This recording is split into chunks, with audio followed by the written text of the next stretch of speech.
광활한 아메리카 대륙, 그곳엔 수만 년 전부터 자신들만의 고유한 문명을 일구며 살아온 사람들이 있었다. 유럽인들이 신세계라 불렀던 이곳은 그들에게는 이미 오랜 역사를 품고 있던 고향이었다. 하지만 15세기 말, 대서양을 건너온 배 한 척이 이 모든 역사의 흐름을 영원히 바꿔놓게 된다. 기원전 15,000년경에서 15세기 말, 유럽인들이 발견하기 훨씬 이전 북아메리카 대륙은 수많은 아메리카 원주민 부족들의 삶의 터전이었다. 이들은 아시아에서 베링 육교를 통해 이주해 온 선조들의 후예로 혹독한 빙하기를 넘어 새로운 대륙에 정착한 개척자들이었다. 알래스카에서부터 캐나다, 그리고 오늘날 미국의 땅에 이르기까지 드넓은 아메리카는 그들 부족의 고유한 문화와 언어, 그리고 삶의 방식으로 가득했다. 북동부 숲에서는 이로쿼이 연맹과 같은 강력한 정치 공동체가 형성되어 평화와 협력을 도모했다. 대평원에서는 들소 사냥을 기반으로 한 부족들이 기마 문화를 꽃피웠고, 남서부의 건조한 지역에서는 푸에블로 부족들이 정교한 관계 시설을 갖춘 농경 문명을 이루며 흙으로 지은 공동주택에서 살았다. 북서부 해안의 부족들은 풍부한 해양 자원을 활용하며 독특한 토템 기둥과 예술 작품을 만들었다. 이들은 자연을 숭배하고 공동체를 중시하며 자신들의 삶의 방식에 깊은 자부심을 가지고 있었다. 그들에게 땅은 소유의 대상이 아니라 모든 생명이 공유하는 신성한 존재였다. 그러나 이 평화는 오래가지 못했다. 1492년, 제노바 출신의 탐험가 크리스토퍼 콜럼버스가 스페인의 지원을 받아 대서양을 건너 서인도 제도에 도착했다. 그의 신대륙 발견은 유럽인들에게 미지의 땅에 대한 끝없는 호기심과 함께 황금과 영토에 대한 탐욕을 불러일으켰다.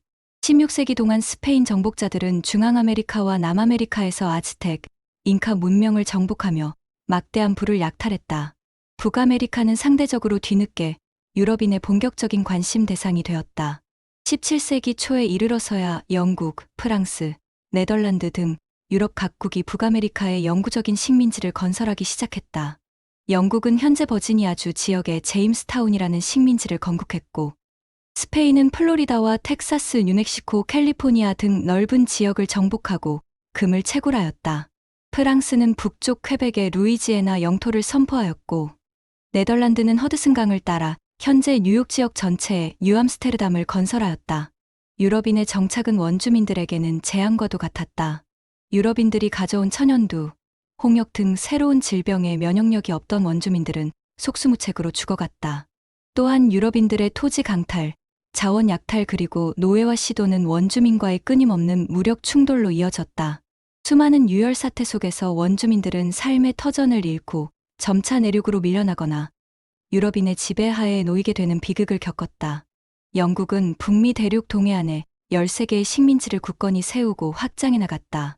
이 식민지들은 각기 다른 배경과 목적을 가지고 성장하며 독특한 지역적 특색을 형성했다. 북부에서는 대부분 종교적 자유를 찾아온 청교도들이 주를 이루었으며, 그들의 엄격한 종교적 가치관이 사회, 정치, 교육 전반에 깊은 영향을 미쳤다. 농업은 척박한 땅 때문에 소규모 자영농 위주였고, 대신 어업, 조선업, 해상무역, 목재업이 발달했다. 중간 식민지에서는 비옥한 토지 덕분에 밀, 옥수수 등 곡물 생산이 활발하여 빵 바구니 식민지라 불렸고, 필라델피아와 뉴욕 같은 대도시가 무역과 상업의 중심지로 번성했다. 남부는 대규모 상업 작물을 재배하는 플랜테이션 농업이 발달했다. 이러한 대농장 경제는 엄청난 노동력을 필요로 했고, 이는 아프리카 노예 무역의 확산과 노예 제도의 뿌리 깊은 정착으로 이어졌다.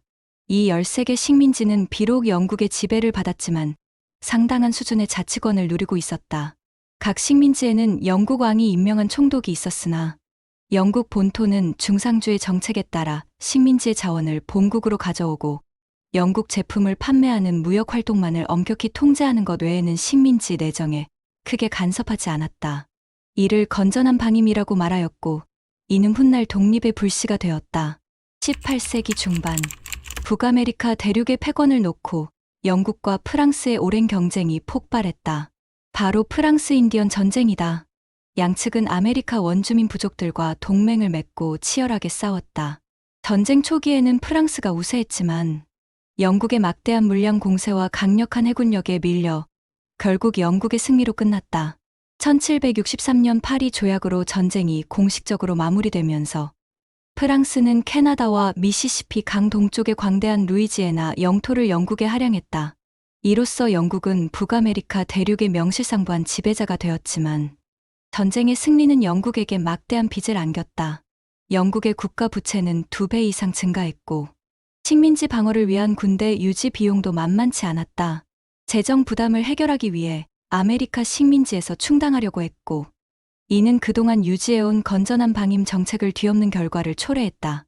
영국 의회는 식민지에 대한 통제를 강화하고 세금을 부과하기 시작했다. 1764년 설탕법을 시작으로 1773년까지 5개의 법을 만들어 세금을 부과시켰다. 이러한 영국의 강경책은 식민지인들의 분노를 더욱 폭발시켰고 식민지 주민들은 영국 정부의 억압에 맞서 스스로의 권리를 지키기 위해 조직화되기 시작했다. 1774년 9월 13개 식민지 중 12개 식민지의 대표들이 필라델피아에 모여 제1차 대륙회의를 개최했다. 이들은 영국 상품 불매 운동을 결의하고 영국 왕 조지 3세에게 식민지의 권리를 인정해 줄 것을 청원하는 내용의 청원서를 보냈다.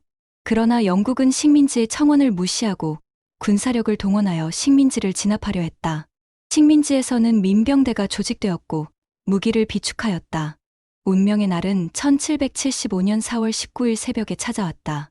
영국군 부대가 보스턴을 떠나 콩코드에 있는 민병대의 무기고를 습격하려 한다는 정보가 식민지인들에게 입수되었다.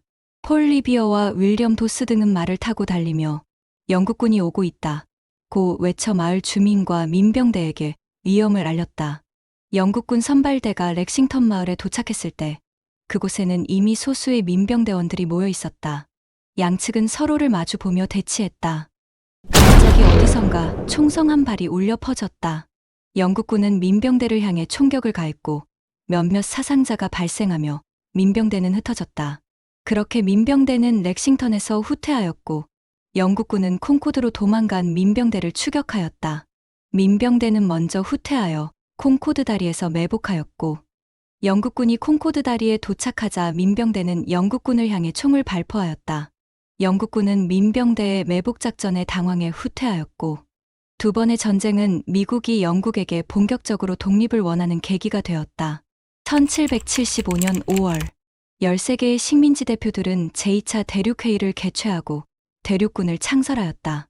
대륙군의 사령관은 조지 워싱턴. 그는 상당히 유능한 인물이었다.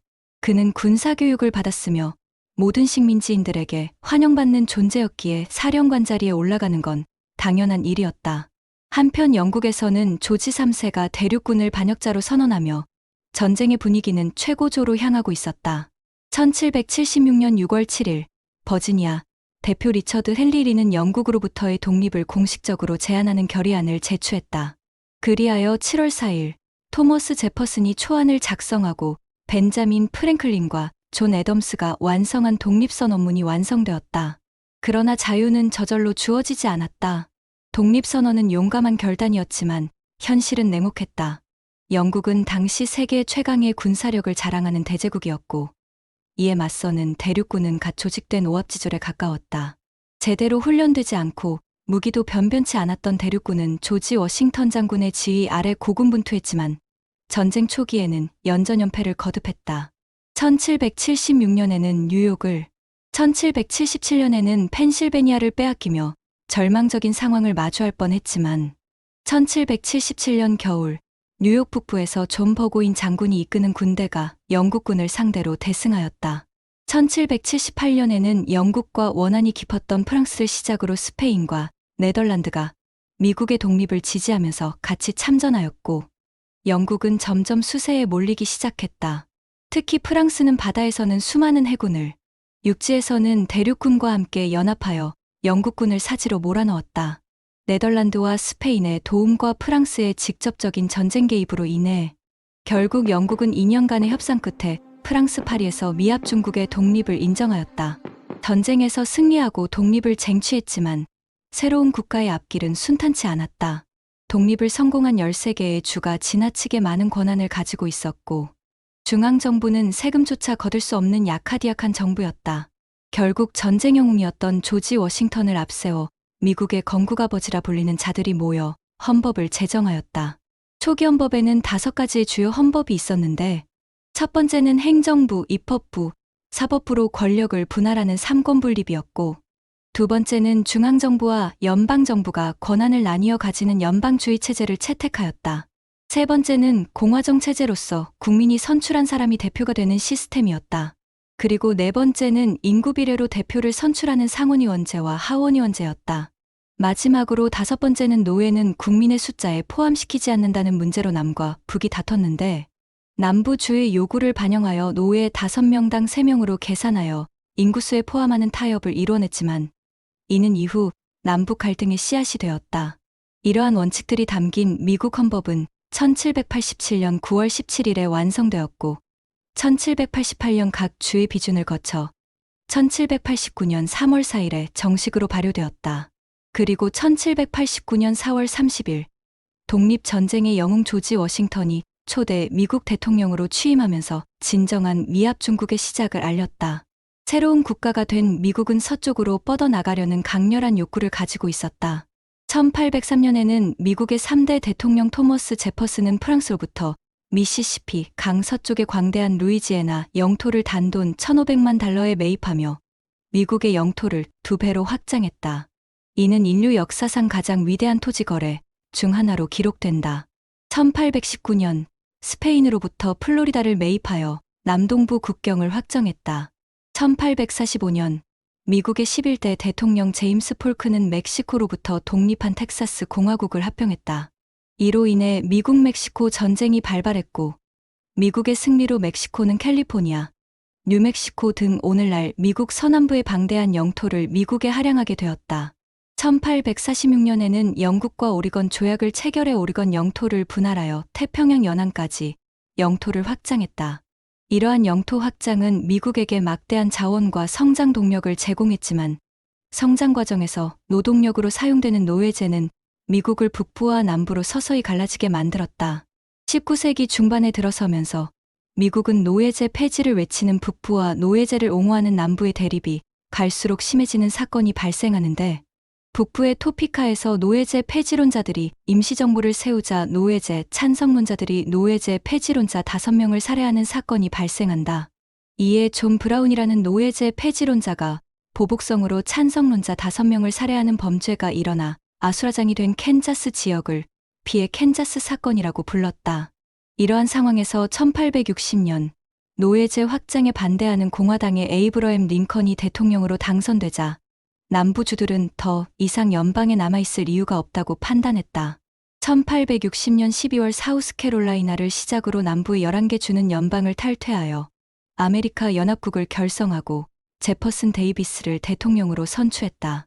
1861년 4월 12일 사우스캐롤라이나에서 발발한 남북전쟁은 미국 역사상 가장 피비린내 나는 내전이었다.